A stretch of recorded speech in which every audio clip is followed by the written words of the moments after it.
social and cultural issues with an empowering, sustainable, and restorative language. Everybody's gotta live a life under the sun, under the sun, under the sun. As we enter our third year, we are delighted that KBLA Talk 1580 consistently emerges as the talk station of choice for African American listeners. In a vigorous public opinion research study, the 2023 African American Media Issue Survey finds that for the second consecutive year, KBLA Talk 1580 remains the most trusted, credible, and reliable media source in Southern California for African Americans and beyond. Furthermore, 80% of those surveyed agree that outlets like KBLA Talk 1580 provide honest and authentic content about the issues most important to the Black community directly from Black journalists who understand the issues that need to be addressed. At KBLA Talk 1580, we remain committed to curating conversations that matter to you. Thank you for your continued support. We're unapologetically progressive. KBLA Talk 1580. The station that sounds like the city looks. Hey baby, how you? Why your face looking all sad and blue? Would you like to navigate the truck that I brought you? Why you trying to act a fool? Don't try to say you see me talking to your girlfriend. Ask Tanya and Cheryl then. Give me a place and time and when. Don't try to accuse me of silly stuff that I'm doing on the street. You gotta remember, without you, there's no me. I'm just an average man trying to make it in this cold world. We're going to get into what's going on with him and the interesting story behind it later. But right now, you're checking out RSVP with Jill Munroe on KBLA Talk 1580. Thank you for rocking with us, VIPs. I am joined tonight with Jeandra LeBeauf, film and TV critic, boxing analyst extraordinaire. We may get into a little bit of that this time later because, you know, there's a lot happening. We're about 10 days away from a big match, so it's a little bit to talk about there. And you'll be back to talk about that more. But that's another thing. So, King James, our Lakers, you know, point forward. Do you think that, I know what I think, but do you think of that this is Anthony Davis's team at this point or LeBron's team? Just because it's LeBron, it's still LeBron's team. I don't think if you pressed anybody who's a Laker fan and asked them that, I mean, they might like Anthony Davis's play, but it's still LeBron's team until he goes. I agree with that. Quietly, I would not have been upset if they had decided to trade Anthony Davis. But that's just, you know, quietly. Just because, you know. Anyway. Why do you think he never waxes his unibrow? He said he likes it. It's kind of his thing. He doesn't see a reason to. He feels like it makes him unique. So, if he doesn't cosplay as Frida Kahlo at least once in his life, it's a lost opportunity. Anthony, what have you to say about the Lakers and whose team? Andy.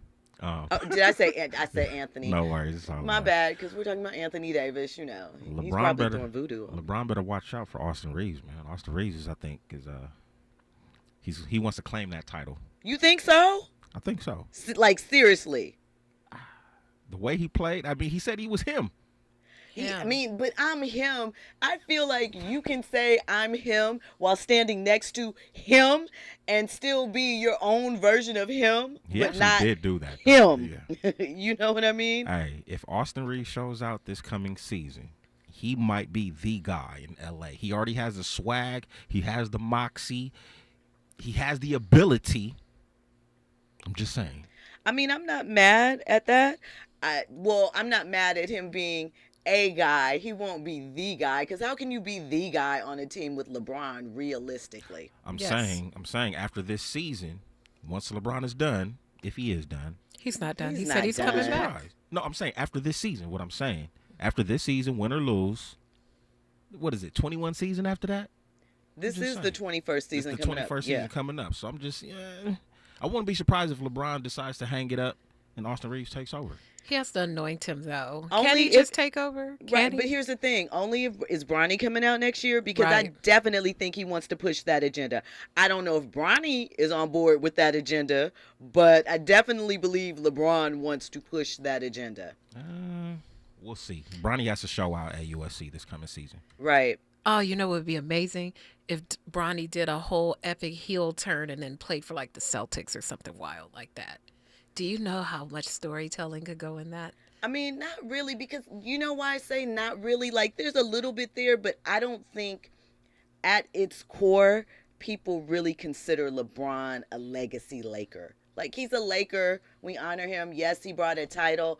But there's still people that are like, I don't know if I would give LeBron a statue at Staples. I don't know if I would retire LeBron's jersey. And at this point, which jersey would you retire? Because to the point, for the fourth time in LeBron's 20-year career, he is changing his number.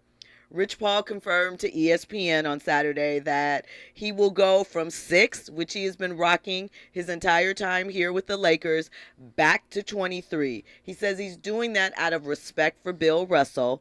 The NBA has decided to retire the number 6 all the way across the league. We know LeBron wore 23 in high school. He wore it with the Cavs. When he went to Miami, he had the 6. When he came back to the Cavs, he went back to 23. And then when he came out here, he went with the 6. I like it. New legacy. So he was here with the 23. He was here with the 20.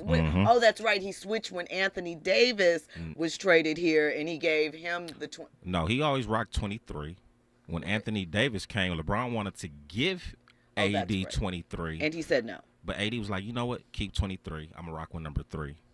So LeBron never wore 6 here? He wore 6 this past season. Okay. That's why I'm like, wait, I'm confused. I'm like, I know he wore 6 here, but now he's going back. So I guess he just wanted to win 6, not, win the scoring title, not wearing Jordan's number.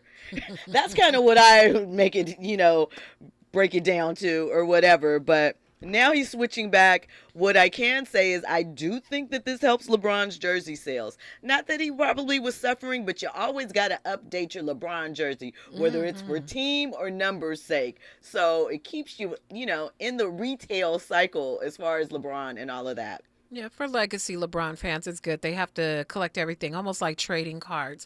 But back to this whole Bronny thing, though, I'm very intrigued by that. When you have a child who is a legacy, a legacy player, eventual NBA player, is it acceptable for him to play anywhere other than Los Angeles, Cleveland, or Miami? Is it a heel turn if he plays at any city other than those 3 as a legacy kid? I mean, well, I think for LeBron, it doesn't count because LeBron has changed the model of that. He's won 4 titles, but 3 titles in 3 different cities, with 3 different franchises. So that kind of, as a lead player, as the core, and not, as I'm jumping on this train to get a ring, we obviously know that hasn't been done before. So I don't know if anybody looks at it and is like, oh, if Bronny goes to Indiana, or whatever, that is a foul of the Cavs' nature, or Miami Heat, because they played in the finals. You remember when Lance Stevenson blew in LeBron's ear? He can't play there. I don't think anybody cares like that. I think if it had been something like Kobe, perhaps, but even you think about it, did people feel that way about Shaquille's son when he was, going through his paces trying to suit up? But the difference is now you have this whole NIL factor that the kids are all a part of now. And you think of just the sheer venom people have for LeBron and other stadiums or other arenas. So if you're Bronny, is it more beneficial to you mentally to play somewhere totally different that your dad didn't play, but maybe you risk the venom of the fandom there being like, ooh, you suck, we hate you like we hate your dad? Or do you try to go and carve out a new legacy that your father forged the path for? What would you rather for if you had someone who was, or you knew someone, how would you advise them? Doesn't Bronny wear number 6? Yes. So I feel like there are certain things, I mean, just by nature, he's LeBron James Jr., even though he's Bronny, he's wearing 6. He has it tatted on his neck, so he plans to keep it for a while. I think that there are certain things that just by nature of the way that this legacy was handed off to him, he's going to get no matter what. It doesn't matter. Even if he came to the Lakers, there would be people that are mad that say that he doesn't deserve to be here. So I think he's going to have to deal with that no matter where he goes. The thing that I question, and I think is a big deal, I don't know that he necessarily wants to play with his dad. I don't get that vibe. I have no inside information. There is nothing that says that. That's just the feeling that I get. I don't think that he's on that wave right now. Maybe you should do a real heel turn and be a Clipper. Don't do that. Don't do that. Oh, that would there'd be a lot of sick people. It sounds like this wouldn't clear that. I don't even think it's up to Bronny as far as, what team that he's going to be selected. It's not. It's not at all. But, I mean, we do. So it's not up to him at all. Obviously, we know ping pong balls fall where they may. You don't have an opportunity to get involved in that. But with your dad moving the pieces behind the scenes and sign and trade deals and handshake deals and things like that, I think that, not even saying just some improper stuff going on, just, once the draft, whenever that time comes, once the draft is set and all of those things, I think that there are conversations that could be had or moves that could be tried, plays, a 3-team trade, something like that could happen to set it up. We see it all the time. I mean, I saw somebody say on social media, shout out to M. Kells, he is part of basketball Twitter. He said that he's upset now that they're taking so long to announce James Harden to the Clippers. And there's one other move that has been Dame Lillard to Miami Heat. His position is both of those deals are still done. So, we're just waiting for it to happen. I think that although it doesn't necessarily mean that things are set up one-to-one, like that there's that type of, backhandedness going on, I do think once the play is in motion, people see what the board is looking like and trying to make their best moves possible. We'll see what the next season brings. I just hope my Lakers are in a better place next season. Well, somebody that's in a better place is Inter Miami CF. That is the Miami soccer club that's part of MLS that is partially owned by David Beckham. Lionel Messi has joined the MLS. It is a huge, huge deal. CNN reported that tickets are selling for as much as $110,000, making it one of the most expensive tickets ever recorded for an MLS team. Okay? How many tickets for the 100K do you get? Maybe a couple. Wow. It's not, yeah.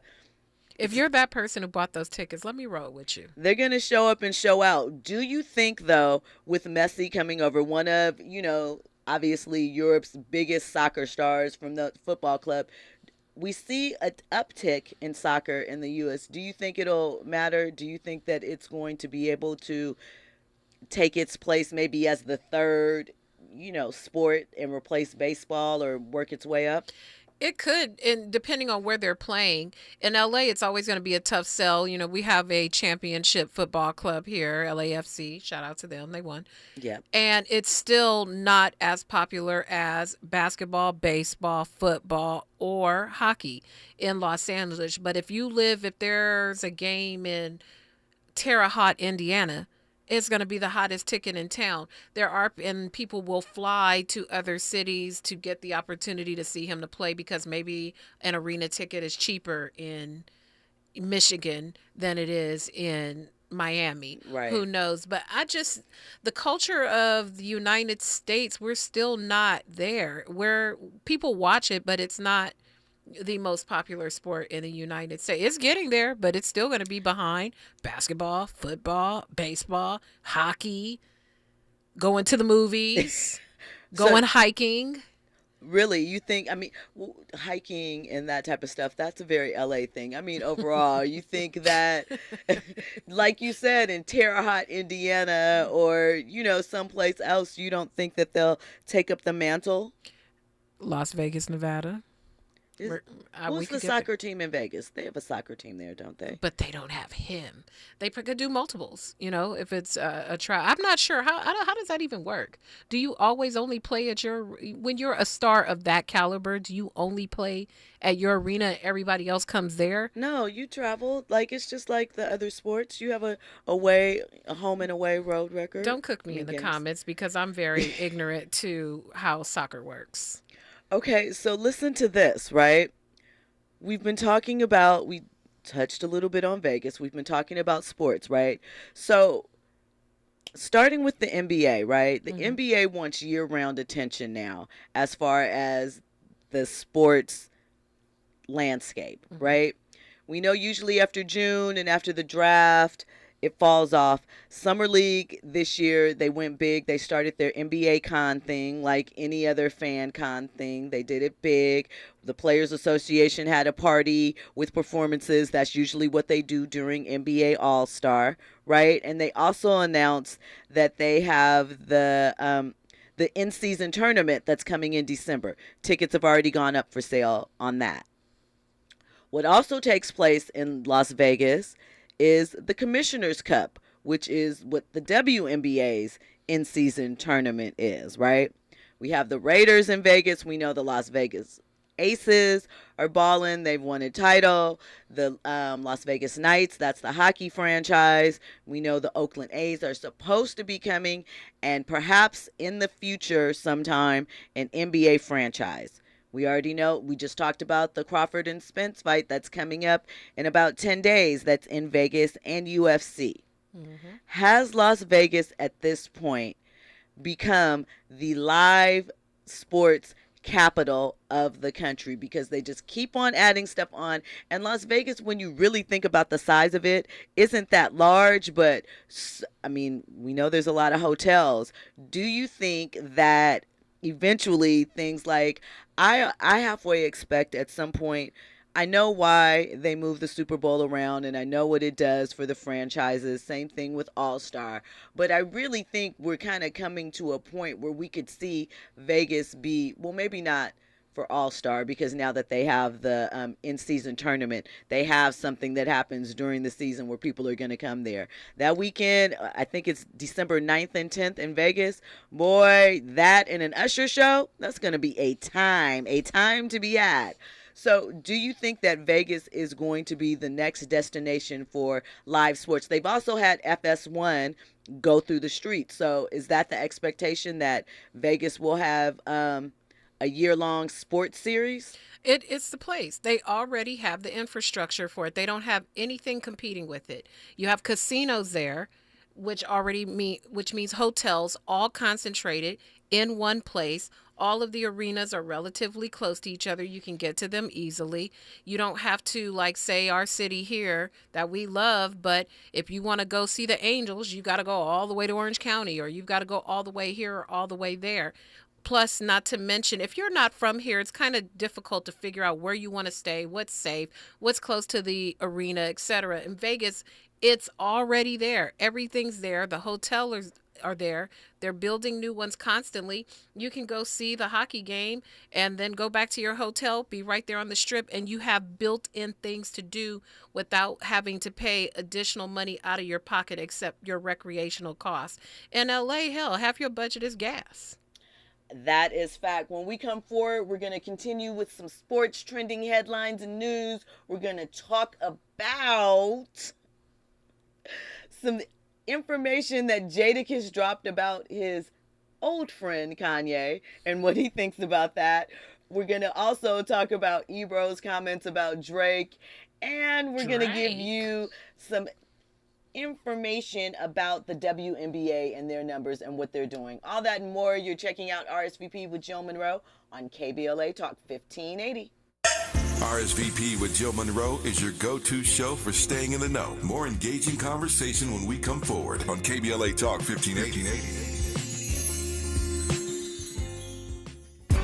JP Morgan Chase is building on the investments in California and around the country to help close the racial wealth gap and build a more equitable future. As part of JP Morgan Chase commitment, they are taking action to help improve financial wealth and access to banking in the Black community, helping more people open low-cost checking and savings accounts, hosting community seminars with supporting Black-led institutions by building awareness about financial investments, hiring community managers, and opening community center branches like Crenshaw, Inglewood, in downtown LA. Visit today, jpmorganchase.com/racial equity. Again, jpmorganchase.com/racial equity. Get the tools to help reach your financial goals. Visit today, jpmorganchase.com/racial equity. Again, jpmorganchase.com/racial equity. MC Light for AARP. Hip-hop has evolved since it hit the scene in 1973. The genre started a movement of self-expression, giving a voice to artists like me. This year, hip-hop celebrates its 50th anniversary. Check out the June-July issue of AARP, the magazine, dedicated to hip-hop music, fashion, and culture that took over the world, and fun facts that'll take you back. Visit aarp.org/Black Community to learn more. Community is more than where you live. It's the people in it who go above and beyond to help it thrive. During the 50th anniversary of hip-hop and the 75th anniversary of Black radio, AARP recognizes the members, volunteers, people, and partners giving back to our communities. We believe when our efforts drive change for the greater good, we all thrive together. To learn more about how AARP supports efforts to keep our communities thriving, visit aarp.org/Black Community. KBLA Talk 1580. We've got a lot to talk about.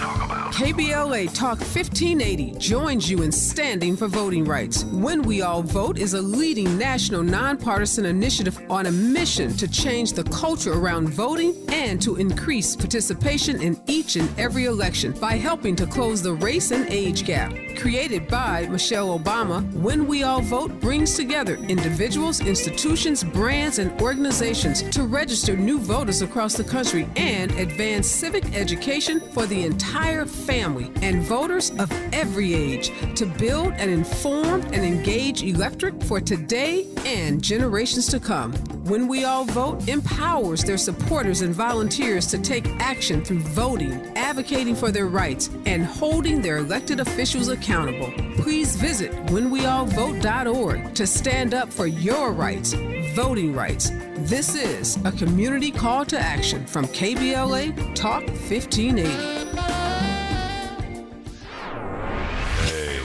Keeping you informed, entertained, and always ahead of the curve.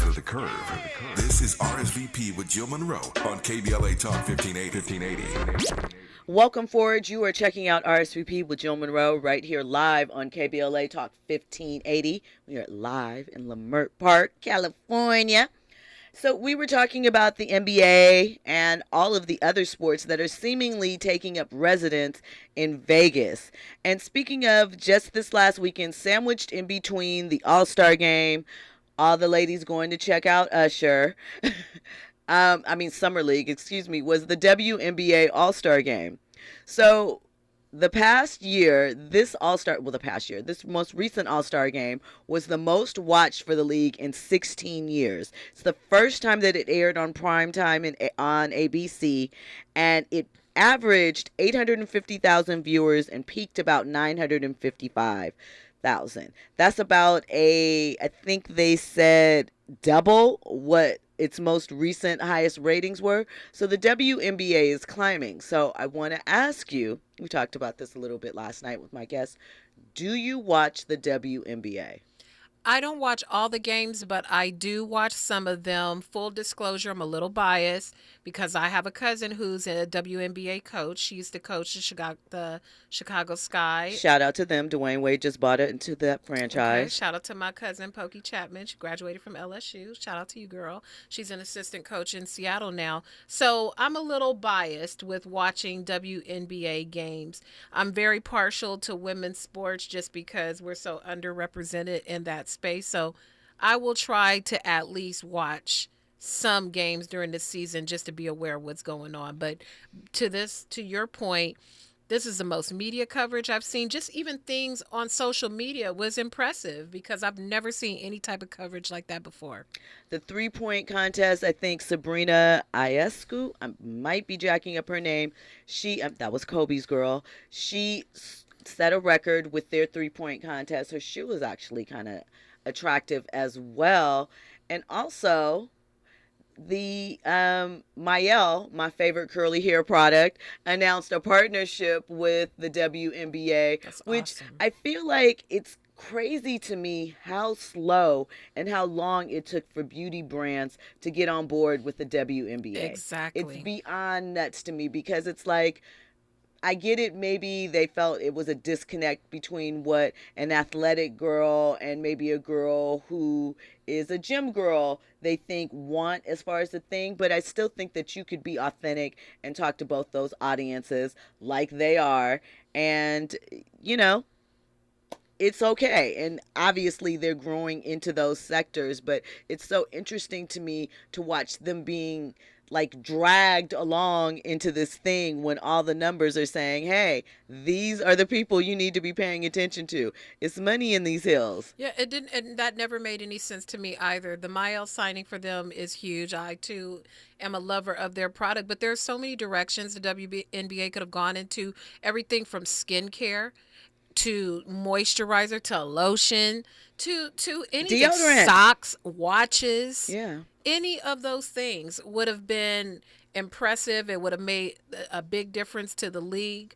Mael, keep blazing the trail, blazing the trail, because that's huge, and hopefully other brands will follow. And somebody has to figure out how to get them charters, because I think it is beyond ridiculous that at 27 years in, they are still catching, you know, regular flights. Mm-hmm. And some of those legs are horrible. You know, I will say all the time, I'm a Sparks Loyalist fan. I do like the Aces, though. I check them out on occasion. And, you know, Candace Parker went to the Chicago Sky, so I've checked for Candace since she came out of high school and dunked in the McDonald's All-American game, I believe it was, and was at Tennessee. So I support Candace and her broadcast career. I think they're not going to get a charter plane until, what year is Flau J and the other young lady? They play for LSU, right? Yeah, Angel Reese. Yeah, probably about 2 years. That's when you're going to see your first first Flau'jae is going to 10th grade, Lord, sophomore, and Angel is, I think Angel's going to be, is she a junior or a senior?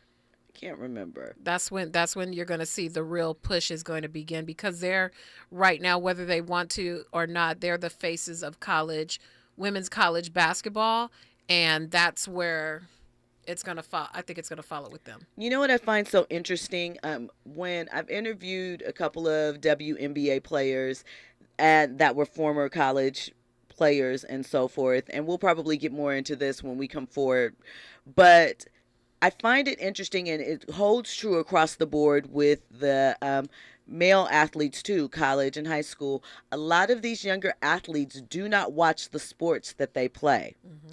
They watch highlights, they might check it out, but they are not locked in quarter to quarter, game to game, checking in the way that we used to be. So I think it's an interesting phenomenon. I have a theory as to why. We'll get into that in a second. All that and more, you are checking out RSVP on KBLA Talk 1580. It's what you want. I really care. I ain't got no words for you, so you can stop calling my friends, telling them it wasn't your fault, and why I ain't letting you in. Trending topics and the hottest happenings. You're listening to RSVP with Jill Munroe on KBLA Talk 1580.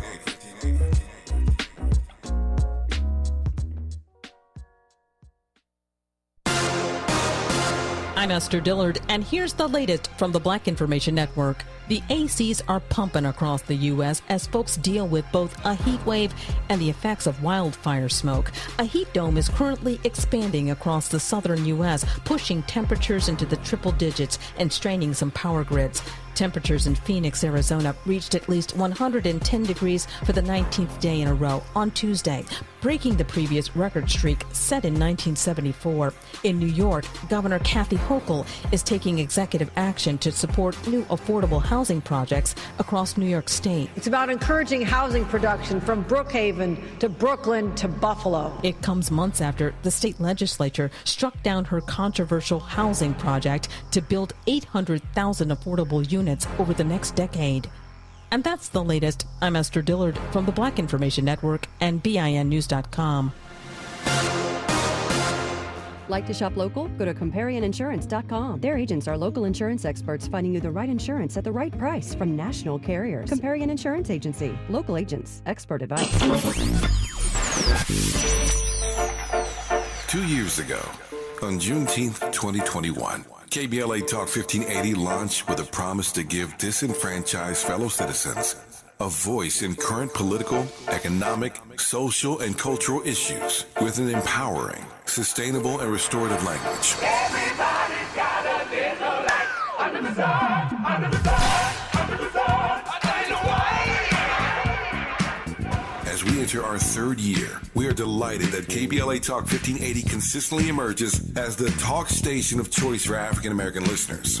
In a vigorous public opinion research study, the 2023 African American Media Issues Survey finds that for the second consecutive year, KBLA Talk 1580 remains the most trusted, credible, and reliable media source in Southern California for African Americans and beyond. Furthermore, 80% of those surveyed agree that outlets like KBLA Talk 1580 provide honest and authentic content about the issues most important to the Black community directly from Black journalists who understand the issues that need to be addressed. At KBLA Talk 1580, we remain committed to curating conversations that matter to you. Thank you for your continued support. We're unapologetically progressive. KBLA Talk 1580. The station that sounds like the city looks.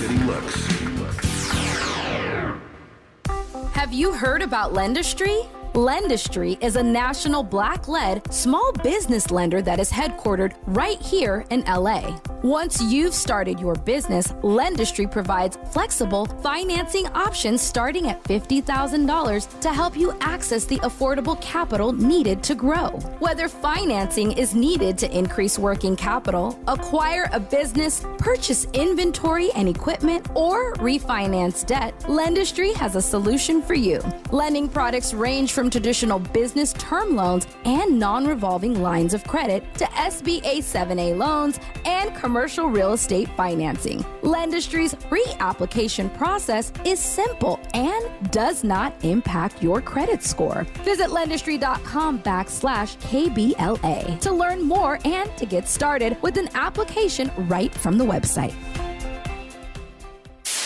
KBLA Talk 1580. We've got a lot to talk about. KBLA Talk 1580 reminding you that we keep us safe. The Center for the Pacific Asian Family was founded to help address domestic violence and sexual assault in the Asian and the Pacific Islander communities. The Center for the Pacific Asian Family's mission is to build healthy and safe communities by addressing the root causes and consequences of family violence and violence against women. They are committed to meeting the specific cultural and language needs of the Asian and Pacific Islander women and their families. CPAF's vision is of an Asian and Pacific Islander community that embraces healthy relationships and works in partnership with other communities to eradicate all forms of violence. To access services, volunteer, or for more info, visit nurturingchange.org. At KBLA Talk 1580, we believe everyone deserves to be safe. This is a community call to action from KBLA Talk 1580. Sometimes we lose, sometimes we win. Sometimes we try to fit it all in. Sometimes we don't know what's in store. Sometimes we find what we're looking for. Sometimes we're rolling easy and free. Sometimes 1 and 1 makes 3. So much to love along this ride. That's why Nationwide is on your side. Nationwide Mutual Insurance Company and Affiliates, Columbus, Ohio. KBLA Talk 1580. We've got a lot to talk about. The rent is too damn high. KBLA joins you in calling for affordable housing. The LA Tenants Union is a diverse, tenant-led movement fighting for the human right to housing for all. The LA Tenants Union demands safe, affordable housing and union rent control. They organize against landlord harassment, mass evictions, and displacement, and mobilize for the repeal of the Ellis Act and Costa-Hawkins Act. The LA Tenants Union is on a mission to strengthen tenants' political power through education, advocacy, and direct action. To get help with your eviction or other landlord-tenant issues, take action for justice, or become a member, visit latenantsunion.org. This is a community call to action from KBLA Talk 1580. Curating the most compelling stories and delivering them straight to your ears. You're listening to RSVP with Jill Munroe on KBLA Talk 1580. They're playing basketball. We love that basketball. They're playing basketball. We love that basketball. They're playing I was called a chair dancer last night. I'm living up to that. In VIP, grooving. It's Jill Munroe. You are checking out RSVP with Jill Munroe here on KBLA Talk 1580. I got some trivia for that song that was just playing. Ooh. Now, I know you know who the artist is, right? I think so, yes. I'm old. See, that wasn't even the trivia question who the artist is. I was just setting it up. Because if you don't know who the artist is, then you definitely gonna know my question. I might. All right. So I'll give you a hint. The artist is Curtis Blow. Okay. Right? What LA neighborhood did he live in when he moved out here from New York? Oh, a New Yorker. Is it Lemert, since we're here in Lemert? Close. View Park, Windsor Hills. Yes. That makes perfect sense. So shout out to Curtis Blow. Shout out to Curtis Blow in basketball. I feel like anybody that was coming of age in the 80s and 90s or whatever, if you were a cheerleader or something like that, at one point, drill team, cheer, something like that. At one point, you had a routine that involved that song. I just feel like that. I feel like it was always there. And if you didn't, what were you really doing with your childhood? Right, because what? So, kind of on the rap tip still, and kind of involving basketball. I'm loosely connecting these things here, but if you ride with me, you'll see how they connect. Drake. We talked about Drake and that he's kind of been in the headlines. Before we get into what Ebro said about him and Drake's responsibility, Drake did a show last night in Brooklyn, and Steph Curry was in the building. And so I guess now, I don't know. Obviously, with Usher's show, I understand it's an intimate setting. He walks through the crowd and has conversation with the guests. That's a very Vegas thing to do. Like, they used to do that in the 70s when those acts used to be there. Diana Ross, we've all seen the videos of her running through the crowd singing Reach Out and Touch Somebody's Hand and handing them the microphone, and famous people in attendance. Well, Drake at his show last night found or spotted Steph and Aisha Curry and had the whole conversation about how people tell him he looks like Steph Curry. Drake, come on. Not just light skin. Don't do that. I mean, I know you're probably just having fun, That's the most light-skinned thing I've heard today. Yeah, he was like, people do say we look alike. So that was what I was going to ask you. Is Drake being light-skinned by saying to Steph, we look alike? And he's over there agreeing. He's not even trying to participate. I'm not even going to entertain that. That is the most light-skinned thing I have ever heard. I have never heard Sinqua Wells walk up to another chocolate brother and be like, we look alike. Sinqua Wells and Dwayne Wade often have the conversation, at least on social media, or people lob it at each other. Like, what did I call Sinqua and white meat? I probably shouldn't say it. Never mind. Not bad. It's not bad. I was just like Dwayne Wade light. or something like that. Oh, you did say that, Yeah. but I don't know.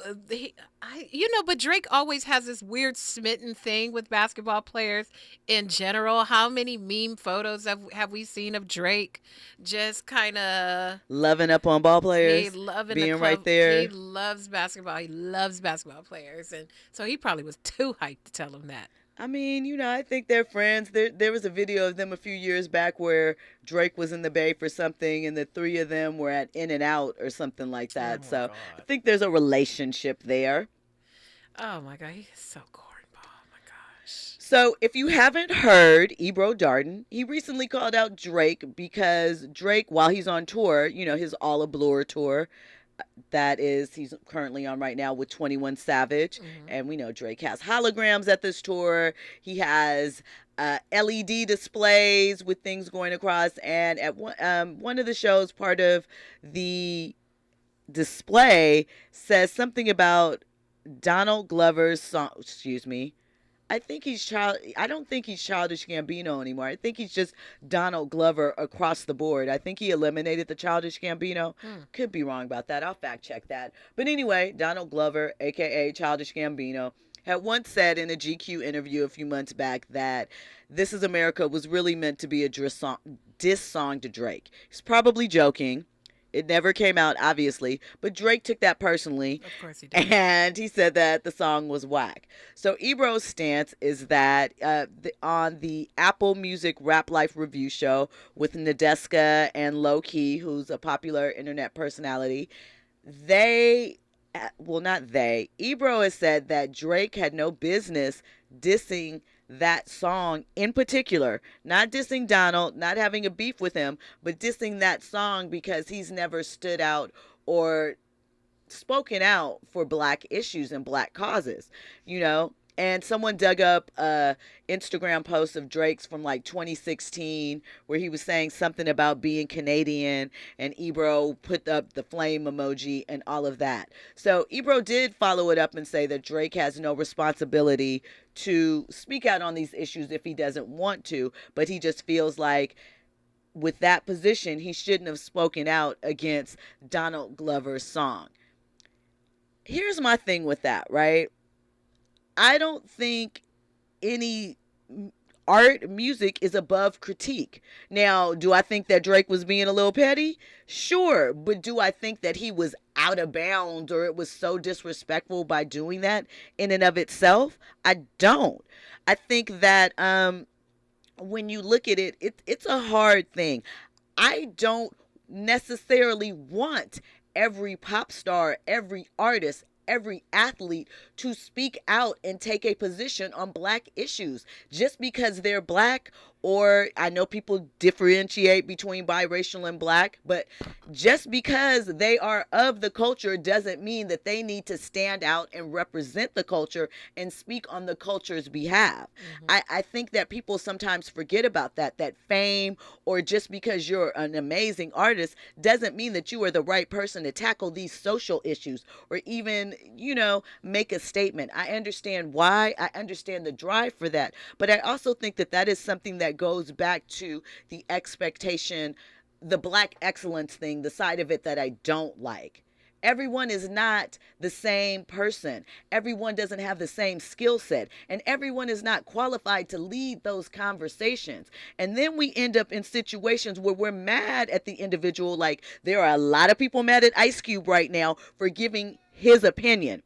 I may not agree with everything Ice Cube has to say, but I feel like he has a right to say it. Right.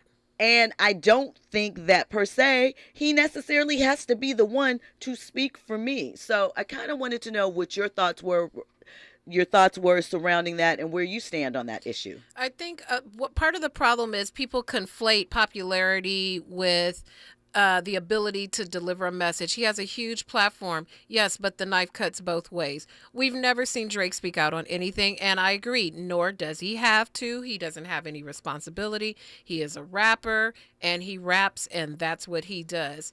I don't want. We look at historically some of the things that he puts out. We've got a blackface album cover. We've got, he can co-sign on buffoonery with stripper jerseys hanging in the Raptors. Knowing that, I kind of don't mind that. I'm occasional cheerleader for foolishness. But anyway, no, but there's a place for all that, and that's cool. So I don't need Drake to turn around and tell me what we should be beating a drum for as black people, because he clearly doesn't want to be involved in that, and there's really no need to pull it. I mean, this is Wayne's people, and we know Lil Wayne doesn't have the most he has some interesting political views as well. Right. And so do we really want Drake to? Drake wants to keep his money intact, so he does well of steering away from any cause-related discussions, because that's never been his ministry. When we come forward, we'll have more on this conversation surrounding Drake and opinions as far as the culture and what we should do and whether we think it's appropriate. All that and more. You're checking out KBLA Talk 1580 RSVP with Jill Munroe. Infusing a sense of fun and entertainment in every episode. You're listening to RSVP with Jill Munroe on KBLA Talk 1580. More when we come forward. Hollywood Walk of Fame stars in 2024. Stay tuned to find out who's in next year's class. I'm Aisha Cairo with your K-Black Minute News. A new group of 31 entertainment professionals across film, television, radio, recording, and sports entertainment will have their names etched into Hollywood's history in 2024. One of the most celebrated names on the list was the beloved Chadwick Boseman. Others for the class of 2024 in Hollywood Walk of Fame was this year's Oscar winner Michelle Yeoh in the motion picture category. Other notable names include Chris Pine, Gwen Stefani, Andre, Dr. Dre, Young, Otis Redding, Christina Ricci, Brandy Norwood, Harry Washington, and more. The dates for the star ceremonies have not yet been scheduled. To find out all 31 inductees, visit youtube.com/Walk of Fame. Ew, gotta get rid of this old Backstreet Boys t-shirt. Tell me why. Because it stinks, boys. Tell me why. I've washed it so many times, but the odor won't come out. Tell me why. No, you tell me why I can't get rid of this odor. Have you tried new Downy Rinse and Refresh? It doesn't just cover up odors, it helps remove them. Wow, it worked, guys. Yeah. Downy Rinse and Refresh removes more odor in one wash than the leading value detergent in 3 washes. Find it wherever you buy laundry products. Hey, Dad, how do airplanes fly? What's in this box?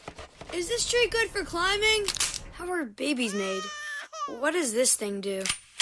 Kids are curious about everything, including guns. Talking to them about gun safety in your home is a good first step, but you can do more. Always keep your guns locked, unloaded, and stored separately from ammunition. Safe gun storage saves lives. Learn how to make your home safer at endfamilyfire.org. That's endfamilyfire.org. Brought to you by End Family Fire, Brady, and the Ad Council. Meet Joe A, Hi. Joe B, Hello. and Joe C. What's up? 3 everyday Joes perfecting their banking with Chase. Joe A is locking his lost debit card with the Chase mobile app. Joe B is cruising toward his new ride with AutoSave. And Joe C's Chase banker is helping him budget to go back to school. Tools that help protect. Support for what's next. One bank that puts you in control.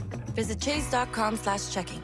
Chase, make more of what's yours. Chase mobile app is available for select mobile devices. Messaging and data rates may apply. JP Morgan Chase Bank, N.A. member FDIC. The possibility of lung cancer can be pretty scary, especially if you're one of approximately 8 million current or former smokers at high risk. That's why SaveByTheScan.org wants you to know that now there's a breakthrough low-dose CT scan that can detect lung cancer early, and it only takes 60 seconds. You stop smoking, now start screening. For an easy quiz to see if you're eligible, visit SaveByTheScan.org. It could save your life. SaveByTheScan.org is brought to you by the American Lung Association's Lung Force Initiative and the Ad Council. Now back to more captivating conversation on RSVP with Jill Munroe. Hey, it's Jill Munroe. You are checking out RSVP with Jill Munroe, and I am I am not here alone tonight. I am here with my contributor, my dog, Jeandra LeBeauf. We are discussing Drake and whether he is responsible for sharing his opinion on social and cultural issues with the world. Do you want Drake to be your representative? Do you care about his thoughts on these issues? I don't care about none of that. I just want him to write music, and that's all. That's it. That's all. You know, I don't know how much of his voice goes into any of the shows that he's a producer for, like Euphoria or any of those types of things, but I am I'm just okay with him not speaking for Black people in any way, shape, or form. Thank you. So do you think that do people really want to hear from these individuals, or is it just, why aren't you doing this? Like just a way to complain or get back, and to have their voice heard. Because sometimes I question, do you really, really, really want to hear Drake's thoughts on the homeless, for example? No, they just want him to pony up some money because he's rich. And people think that if a person has attained a certain level of wealth, that they should have some autonomy to talk on a variety of subjects. I don't want him to talk about none of that. Just because he's wealthy, he doesn't know what to do with his money as it pertains to that.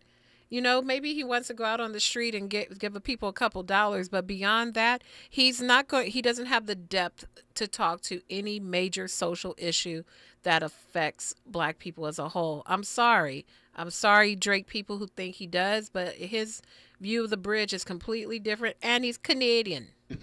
He's a Canuck. That is factual. So really quickly, and this isn't anything sort of really, I'm just curious. It's not relevant. Doesn't matter. But how did you feel about This Is America? Did you care? Like, have you thought about that song since it was released all those years ago? Did you think that it was like a burning movement, or that it was something that was so sacred and he just nailed the current status of being Black in America that it was beyond reproach?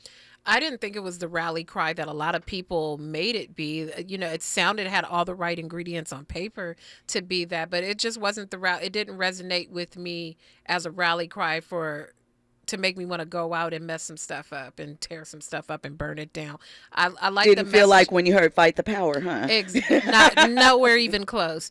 No, nothing about it mobilized me. It was just, okay. It just gave me more creative piece and, fodder for conversation, particularly who the messenger was. So I wasn't feeling like tearing up stuff. I also feel like, Drake has been a sort of troll his whole career. Yes. He's poked fun at himself. He's alluded to being petty and, doing these little things that fans love, that get the fans going, being provocative and what have you, an envelope pusher to a degree, like a safe envelope pusher. I know that kind of doesn't make sense, but it makes sense to me. Like, he's not really pushing the envelope, but he's going to move it around so you're like, ooh, is that he's an envelope? Shaking the table, So I just feel like, too, I don't understand why people are taking it so seriously that, one, he did the little petty stuff that he did, because when has Drake not been petty? That's part of his brand. That's on brand for him. Yes. And then, two,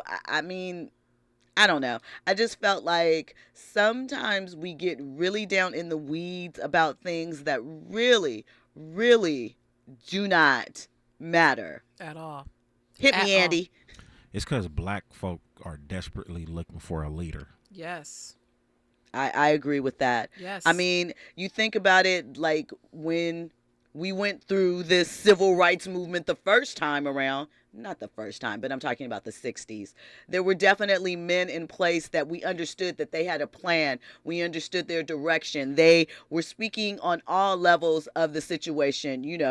Men and women, children were all included. We talked about how we can come together or how they wanted us to fight. No matter what, there were people leading the charge that we felt had a command of the subject, that were in and of the communities that they were speaking on behalf of, and that understood the struggles and the progress that we were trying to make.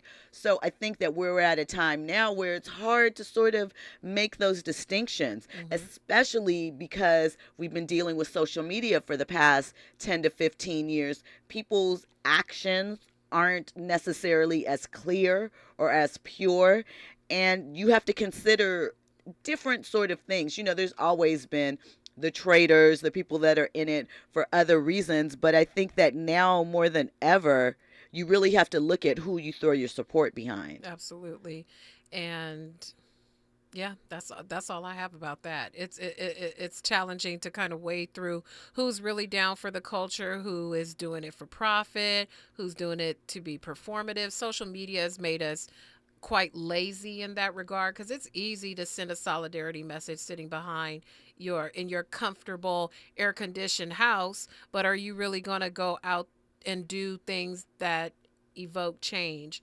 People were boycotting buses. People didn't ride the bus for, what was it, 2-3 years? I mean, it was during a that long boycott? time. Like, people don't realize how long the Montgomery bus boycott really was. You know, I remember when we used to go through those things where people would be like, okay, we're going to not buy this brand or not shop on Tuesdays. And we kind of couldn't get it together even for a day. that. And again, it is your prerogative, your choice. You stand behind what you feel and what works for you. I understand that completely. But at some point, we have to stick and stay and really be about what we say we're about when it comes to these types of issues. And also recognize that everybody doesn't need to be a leader. Everybody doesn't need to be vocal. Realistically, though, there are all levels and ways that you can contribute and help, and not all of them involve grabbing the mic and being the front person of it. So that should be the least of priorities. You know, call your friends and your neighbors and say, hey, you know what? Why don't we as a neighborhood not buy from this store? And then that person tells that person, and et cetera, et cetera. But everybody just wants to say, you know what? Blah, blah, blah, blah, blah. okay. Points were made.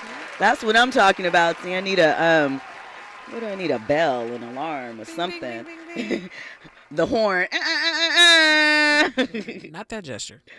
Oh, my bad. So anyway. 11 o'clock hour. 11 o'clock hour. We're almost there. I am waiting for the 11 o'clock hour to discuss the Timberland story. Yes. Just because it's a little different. It's a little weird. It's a little questionable. You know, we're going to get into all of that. But before we do, really quickly, we're going to talk about Jadakiss. Now, we know that Jadakiss has been on a tear. He's had a resurgence since the Verses happened, where it was Locks against Dipset. He's been everywhere. And recently, he was on a podcast in an interview, and the subject came up of Kanye West. And so Jada was talking about the interaction and working with Kanye over the years. And he was asked how Ye had been doing. And Jada was like, you know, we really haven't talked to each other in a while. And he admitted that there are about 4 or 5 different versions of Kanye, and he's met them all, and they show up at different times. So he doesn't know which Kanye is around right now. He was like, the first 4 Kanyes that he met, they were awesome. The last 2, they were a little bit off. So I ask you, I wonder, you know, when you think about the industry, right, and longevity, because obviously the Locks have been around since the late 90s. Ye was producing in the early 2000s and things like that. How do you keep your professional friendships, but still, you know, if you don't mess with the person anymore, how do you navigate those kind of social graces within an industry like this? Ultimately, it's all the same ecosystem. And whether you like that person or not, you still have to reside in them. With Kanye, I think at this point you have to accept that you're going to get different versions. I mean, he wrote a song. What song was that on the album where he's like, I'm not the this Kanye or the that Kanye? He told us then you were going to get a whole bunch of different versions of Kanye. And he's a Gemini. And, oh, Lord. And so there's that. And Jada, I love Jadakiss, and I love that Jadakiss is consistently who he is, but he has to look at the trajectory of his career and the trajectory of Kanye's career. Things jade you, things change you. I don't think Jada was mad. I think Jada, like a lot of industry people, have kind of distanced himself from Kanye. We'll get into all of that and more when we come forward. You are listening to RSVP with Jill Munroe right here on KBLA Talk 1580.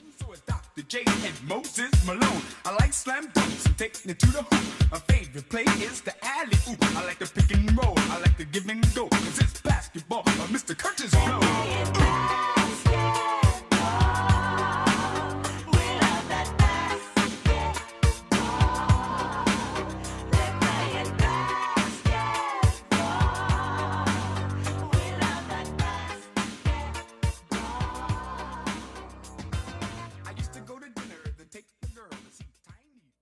KBLA 1580 Santa Monica. I'm Esther Dillard, and here's the latest from the Black Information Network. The ACs are pumping across